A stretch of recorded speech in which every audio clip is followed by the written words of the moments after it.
বিক্ষোভের নামে বেলাগাম তাণ্ডব গুন্ডামি। নৈরাজ্যের আগুনে পরপর দুদিন জ্বলেছে মুর্শিদাবাদের বেলডাঙ্গা। আক্রান্ত হয়েছে সংবাদ মাধ্যম। এবার সেই অশান্তির জলই গড়ালো কলকাতা হাইকোর্টে। বেলডাঙ্গা কাণ্ডে এবার জোড়া জনস্বার্থ মামলা দায়ের হলো। এর আগে মুর্শিদাবাদের শামশেরগঞ্জের ঘটনায় কেন্দ্রীয় বাহিনী মোতায়েনের নির্দেশ দিয়েছিল কলকাতা হাইকোর্ট।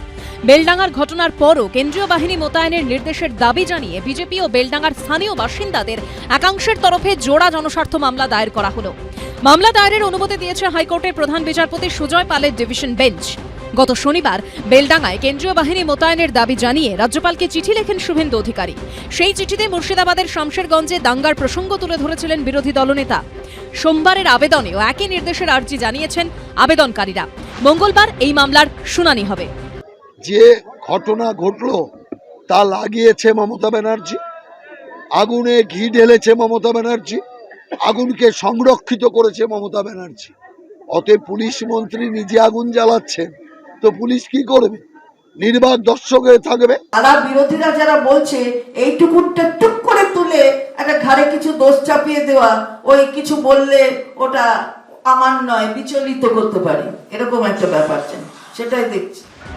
অন্যদিকে বেলডাঙ্গায় অশান্তির ঘটনায় এবার থানার মধ্যে ব্যবসায়ী সমিতির সঙ্গে বৈঠকে বসল পুলিশ। বেলডাঙ্গায় ব্যবসা সমিতির লোকজন মিলে একটা সিদ্ধান্ত নিই, আমরা কোনোরকম কোনো করতে দেব না, এই বার্তাটা দিতে হবে এবং আমি নিজে গিয়েছিলাম এবং জোরে দিতে হবে, লাইভ জোরে বার্তা দিতে হবে।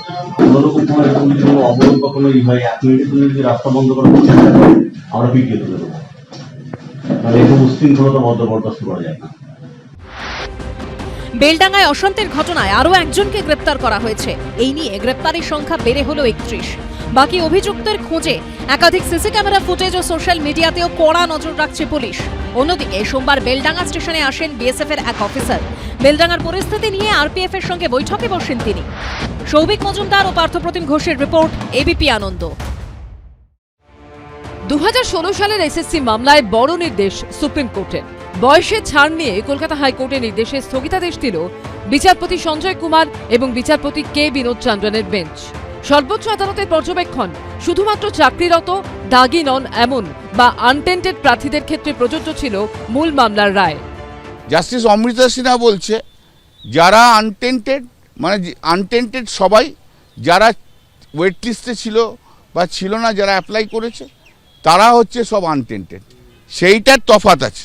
সেইটাতে আমরা বলেছি যে না, এটা হয় না, তাহলে আমাদের 2,60,000 লোককে ডাকতে হবে। এখন সেটা তো হয় না, তা সেটাতে এখন স্টে করে দিয়েছে। 12 ডিসেম্বর 2016 এসএসসিতে অংশগ্রহণকারী ওয়েটিং লিস্টে থাকা মামলাকারী চাকরি প্রার্থীদেরও ইন্টারভিউ নেওয়ার নির্দেশ দেয় কলকাতা হাইকোর্ট। বয়স পেরিয়ে যাওয়ার কারণে যাদের ইন্টারভিউতে ডাকা হয়নি তাদের নতুন করে ইন্টারভিউ নেওয়ার জন্য স্কুল সার্ভিস কমিশনকে নির্দেশ দিয়েছিলেন হাইকোর্টের বিচারপতি অমৃতা সিনহা। সেই নির্দেশের ওপরই সোমবার স্থগিতাদেশ দিল সুপ্রিম কোর্ট। আগামী মার্চ মাসে মামলার পরবর্তী শুনানি রয়েছে। বিজেন্দ্র সিংহ, দীপক ঘোষ ও আশাবুল হোসেনের রিপোর্ট, এবিপি আনন্দ। এবিপি আনন্দ, এগিয়ে থাকে, এগিয়ে রাখে।